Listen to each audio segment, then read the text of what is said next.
We start on a sad note. Over a dozen farmers and children have been killed in a gun attack and mine explosion in Borno State. Fighters from Islamic State West Africa province ISWAP opened fire on a group of farmers and children riding in an open van and a motorized rickshaw outside Gurnowa, a village near the garrison town of Monguno, on Thursday. Separately, a woman, farmer, and her 3 children fleeing the area died when their wooden cart hit a landmine planted by the jihadists near the attack scene before they withdrew, the militia said. Babakura Kolo, an anti-jihadist militia leader, said that his men have evacuated 11 bodies to Monguno. Now, News Central Umaru Kirawa joins us from Maiduguri for more on this. Kirawa, now, we understand how mind-shattering these attacks can be.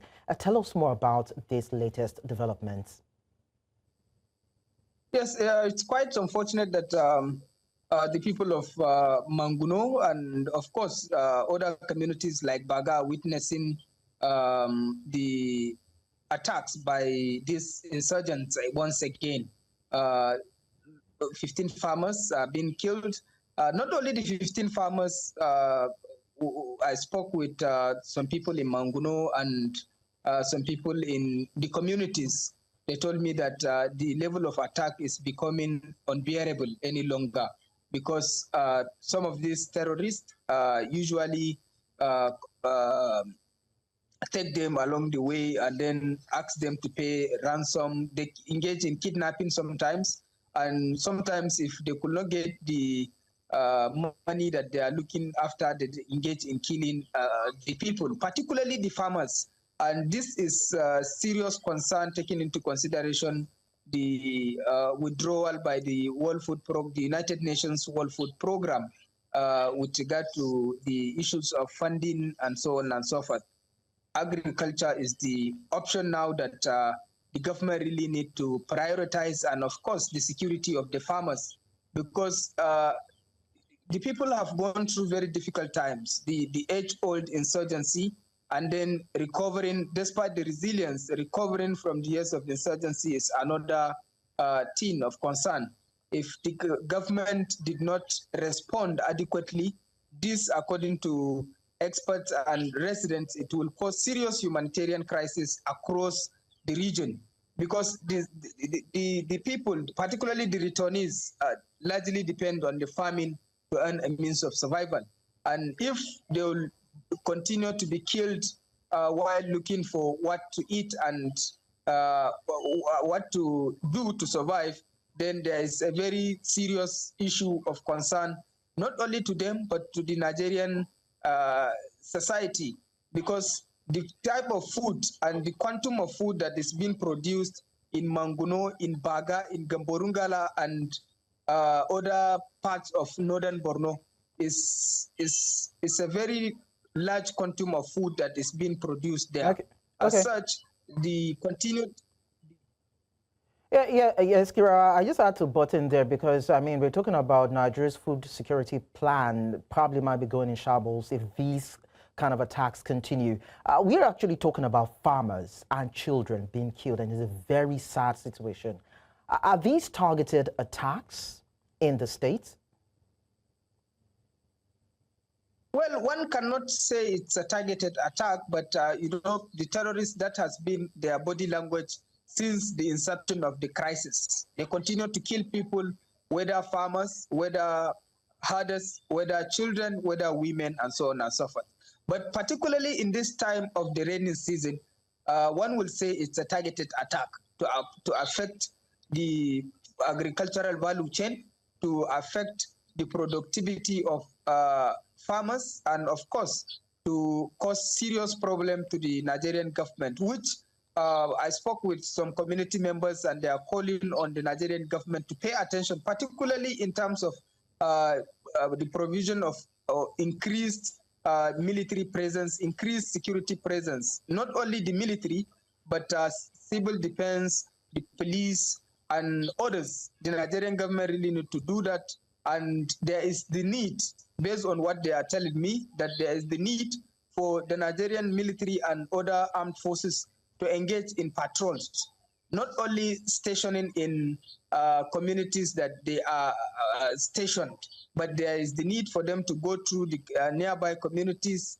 farming communities, to see farmers and so on and so forth, to ensure the safety and security of the farmers, because without saving the farmers is just like opening up pathways to hunger and opening up pathways to serious humanitarian crisis, not only in Borno, not only in the northeast Nigeria, but in the African nation as a whole. Kirawa, you're talking about security beef up, but there have been several efforts by the Borno State government and the Nigerian army to tackle these killings. What's actually going on? Are there issues with decimating these terrorist camps?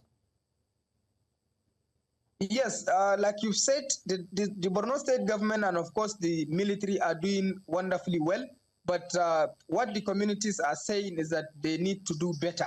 There is the need for the state government to mount pressure on the federal government to ensure the presence of security in the nooks and crannies of the state, to ensure that securities are available wherever people stay, particularly in those returning communities and villages and towns.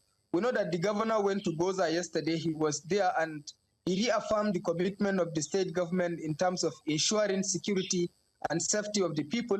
He has resettled Bita community, and he said the government will continue to resettle and will not allow any community to be displaced by insurgents again.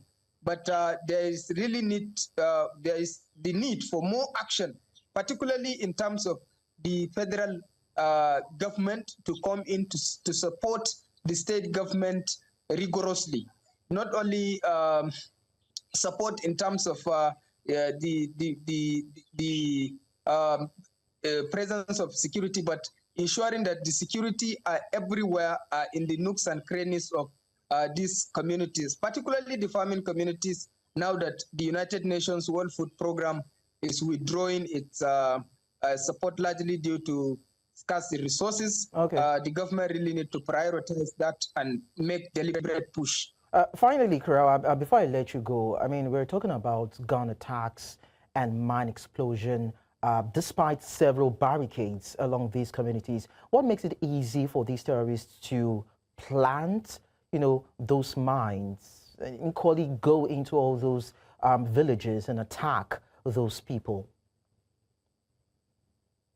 Well, the major problem is that the terrorists sometimes stay within the communities. They have informants, they have people that serve as their informant, and sometimes they sneak into the communities and live with the communities. As such, there is the need for serious intelligence gathering and, of course, the non-kinetic approach that has been advocated by the Chief of Defense Staff, General Christopher Musa, in terms of deploying community-based approach, using persuasive means to persuade not only community members but terrorists to surrender. There is the need to make that serious.